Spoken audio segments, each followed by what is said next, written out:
La literatura es derivado en cuanto a su plan, pero se reconocerá que sigue siendo unilateral, es decir, que se limita solamente a una parte o aspecto de algo. Hay que tener presente que la ciencia y la industria no le llevan superioridad al arte y la literatura a lo que se lleva a la suposición que sugiere su relación con la realidad. Creer lo contrario sería hacerse una percepción o imaginación exageradamente humanista, que significa valorar el ser humano y la condición humana acerca del funcionalismo mefistofélico de las ciencias y de las tecnologías. Hoy en día no se puede rechazar la existencia autoritaria, la dependencia intensiva de los enunciados que son capaces de conocer o comprender al objetivo de la mejor muestra o representación dramática que suele apoyarse en la provocación, que es el criterio crítico.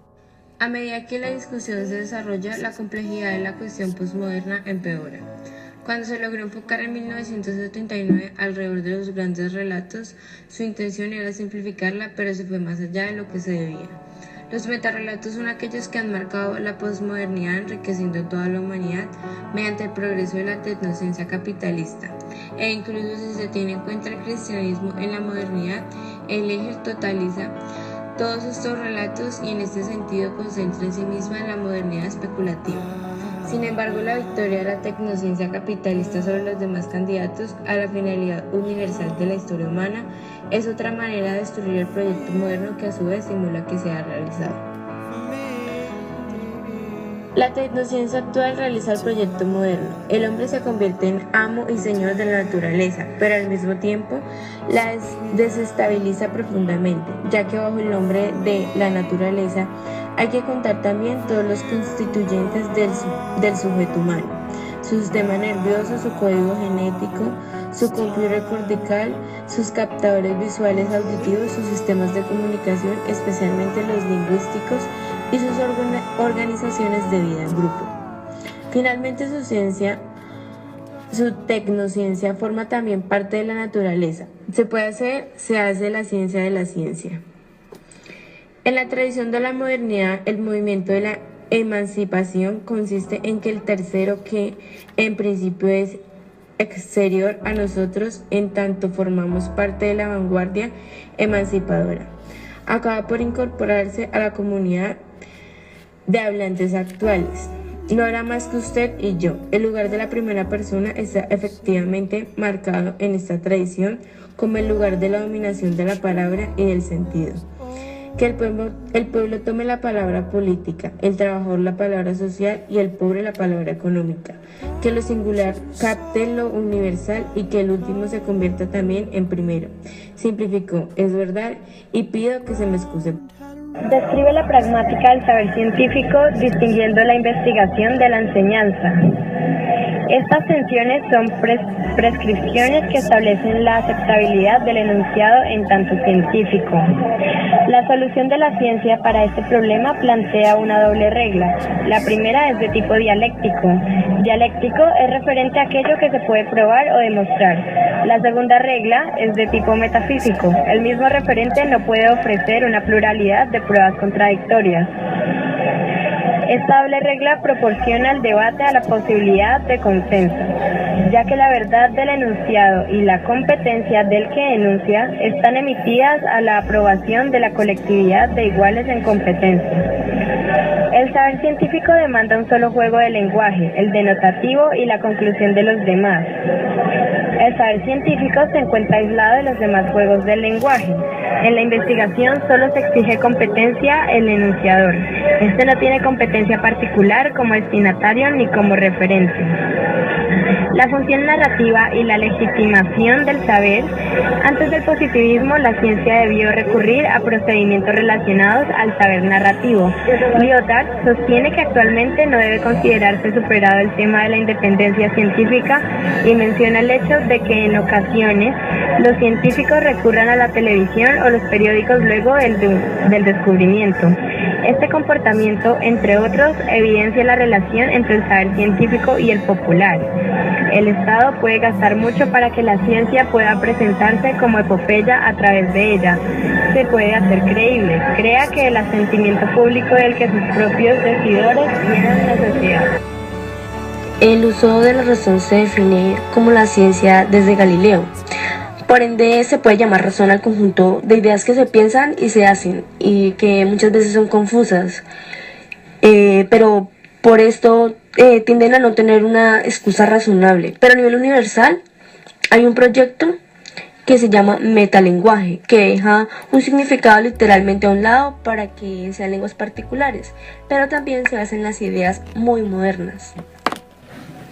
Hay un título que dice dialéctica o descomposición, posmodernidad o modernidad, y en este se habla del argumento de Gerard Rowlet, donde dice que hay relaciones y diferencias entre la modernidad, la posmodernidad y la estética de lo sublime, pero principalmente nos vamos a focalizar en la posmodernidad y en la modernidad. Aquí los argumentos en que se basa Gerard Rowlet son un poco contradictorios entre las dos, pero muy a trasfondo se pueden ver las similitudes entre estas. Podemos ver la política de estas dos y tocar a fondo estos temas. Pero él dice: mi posmodernismo también será potente ante el modernismo, Gerard Rowlet. Con esto, ¿qué quiere decir? Aquí va a hablar que las ideas posmodernas tratan de la abrogación de la hegemonía. ¿Qué quiere decir esto? Sencillo, que consiste en que las ideas que ejerce un Estado o pueblo sobre otras puedan tener influencia en la forma en la que piensan o en la que razonan. Aunque el posmodernismo va antes, también hace una contrariedad ante el modernismo. Él dice que el modernismo se puede hablar de una cronología lineal. Cuando hablamos de esta, quiere decir que es moderna porque pertenece al cristianismo. Pero ¿cómo es posible esto? Porque, digamos, si vamos a hablar de lo moderno quiere decir que derroca y rompe una tradición o una ideología pasada para imponer una nueva, y que se acomode a nuestra época y que nos convenga a todos. Por esto él dice que al basarnos en la cronología lineal, ya que pertenece esta al cristianismo, hablamos de lo moderno. Aquí podemos observar una relación en la que un argumento de Gerard Rowlet se basa para el modernismo y el posmoderno.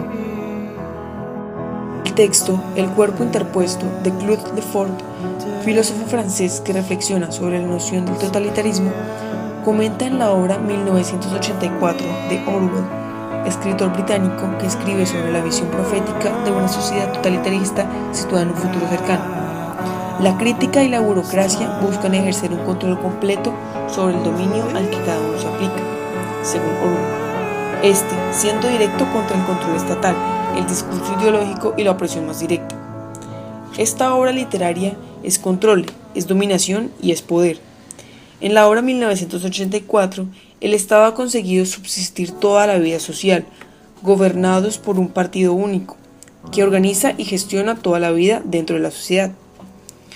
Esta novela critica el proyecto totalitarista de la Rusia soviético-estalinista, el nazismo alemán y el capitalismo. Estas tres potencias se encuentran en constantes guerras con la finalidad principal de usar los productos de las máquinas sin elevar el nivel general de la vida. La sociedad de 1984 está constantemente sometida a una vigilancia y control por parte del partido.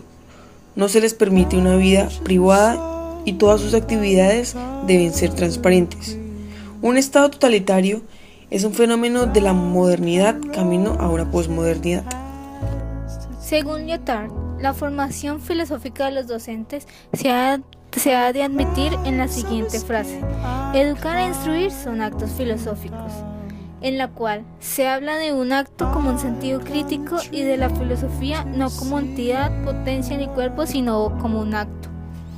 La infancia como el monstruo de los filósofos y la mente del hombre como una pieza que no se ha brindado.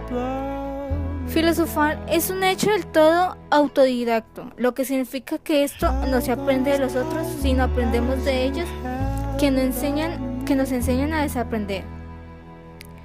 También una lectura filosófica solo se puede considerar autodidacta, sí y solo si es un ejercicio de turbación relacionada al texto y que nos enseña a saber qué es lo que se terminó de leer, además de lo que se debe leer. Por otro lado, en la escritura filosófica, esta se encuentra adelantada a lo que debería ser, puesto que en la escritura filosófica puede que se escriba para el saber y antes de conocer acerca de lo que se tiene que decir y cómo, convirtiendo así a la filosofía en una materia optativa. La eutanasia en la posmodernidad. La eutanasia es, si bien o no, un acto mediante el cual se da cese a la vida de una persona que da previa autorización de esta decisión tomada en base a su situación clínica, social y moral, y reglamentada de acuerdo a cada país. Sin embargo, no está autorizada en todos los países y es en casos en el que un paciente posee una enfermedad terminal. Se argumenta a favor de la eutanasia, dando a explicar que con esta se auxilia a un enfermo al garantizar una muerte digna y sin dolor alguno, evitando que éste mismo siga sufriendo los dolores que le causados por su enfermedad. Sin embargo, muchas personas cuestionan la eutanasia, ya que ésta se podría entender como un homicidio, ya que se despoja de la vida y además catalogan a la muerte como un proceso natural de la vida que, a diferencia del nacimiento, este llega inesperadamente y al que algunos le tienen miedo. La posmodernidad es un periodo de la historia que abarca un gran número de movimientos artísticos, dentro de los cuales filosóficos, del siglo XX hasta hoy, lo cual significó una superación de la edad moderna. Se puede definir como un periodo histórico, como un movimiento artístico o en efecto como una actitud filosófica. En filosofía se centra en la idea de la renovación radical de las formas tradicionales del pensamiento y la vida social.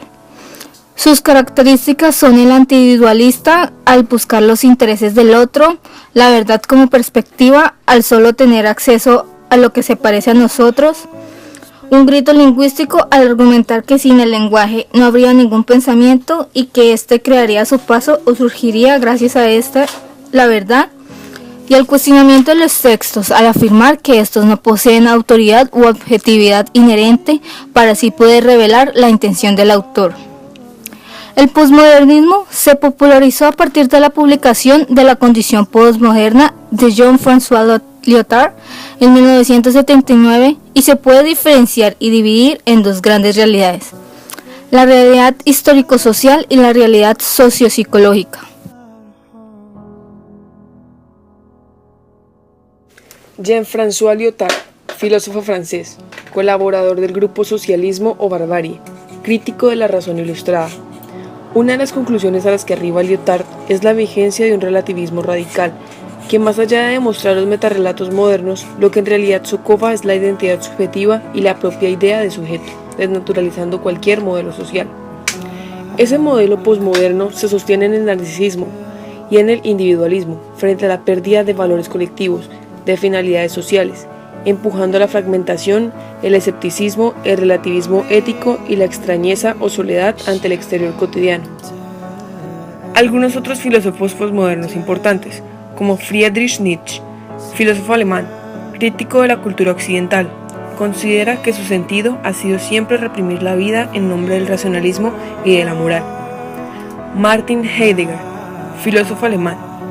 La filosofía de Heidegger es una de las modalidades de existencialismo contemporáneo. Su preocupación fundamental respecto al ser y el tiempo no era la existencia humana, sino el sentido del ser en general. Gianni Vattimo, filósofo italiano. Para este pensador italiano, la humanidad ha entrado en lo que se denomina posmodernidad, donde la comunicación en general y los medios de comunicación en concreto adquieren un carácter central. Emmanuel Mounier, filósofo francés, se apoya en la necesidad de romper las formas estáticas en que han ido cristalizando la cultura y la sociedad burguesa.